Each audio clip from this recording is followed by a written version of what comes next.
నిజానికి మన రాజధాని విభజన చట్టంలో ఒక భాగం. మనకు రాజధాని కట్టాలి అన్నది కేంద్రం మనకిచ్చిన వాగ్దానం. ఇది విభజన హక్కు మనది అయినప్పుడు ఎందుకని ఈ హక్కుని మీరు నిలదీసైనా సరే సాధించలేకున్నారో చంద్రబాబు గారు సమాధానం చెప్పాలి. విభజన హక్కు రాజధాని అయినప్పుడు 1,00,000 కోట్లైనా 2,00,000 కోట్లైనా ఇది కేంద్రం బాధ్యత కదా, కేంద్రం కట్టాలి కదా, కేంద్రం ఇవ్వాలి కదా. మరి మోడీ గారు ఏం చేశారు?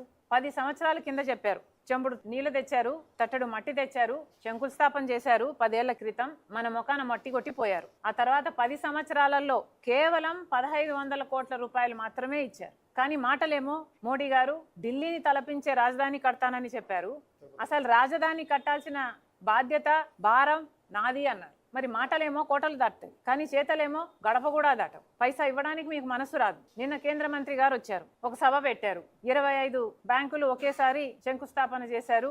ఇక ఇన్సూరెన్స్ కంపెనీలు వాటెవర్ చేసుకుని పోయారు. ఒకరిని ఒకరు పొగుడుకోవడానికే ఆ సభ అంతా సరిపోయింది. వాళ్ళు శాలువాలు వేసుకోవడము, ఒకరికొకరు వాళ్ళు దండలు వేసుకోవడము, ఇదే సభ అంతా ఇదే జరిగింది. ఫైనాన్స్ మినిస్టర్ గా మన రాష్ట్రానికి వచ్చారే, కనీసం మనకు రాజధాని విషయంలోనైనా సహాయం చేస్తాము అని ఒక్క మాట అయినా చెప్పగలిగారా? మరి దేనికి పొగిడారు? మనకు ప్రత్యేక హోదా ఇస్తున్నారని పొగుడుతున్నారా? లేక పోలవరం ఎత్తు 45 మీటర్లకు కాకుండా 41 మీటర్లకే కుదించినందుకు పొగుడుతున్నారా? విశాఖపట్నం స్టీల్స్ లో మన క్యాప్టివ్ మైన్స్ ఇవ్వకుండా దాని నష్టాల పాలు చేస్తున్నందుకు పొగుడుతున్నారా? లేక అమరావతికి కట్టియాల్సిన బాధ్యత వాళ్ళదైనప్పుడు నిధులు ఇవ్వకుండా అప్పులు మాత్రమే ఇస్తున్నందుకు పొగుడుతున్నారా? దేనికి పొగుడుతున్నారు? కూటమి వాళ్ళు ఆలోచన చేసుకోవాలి.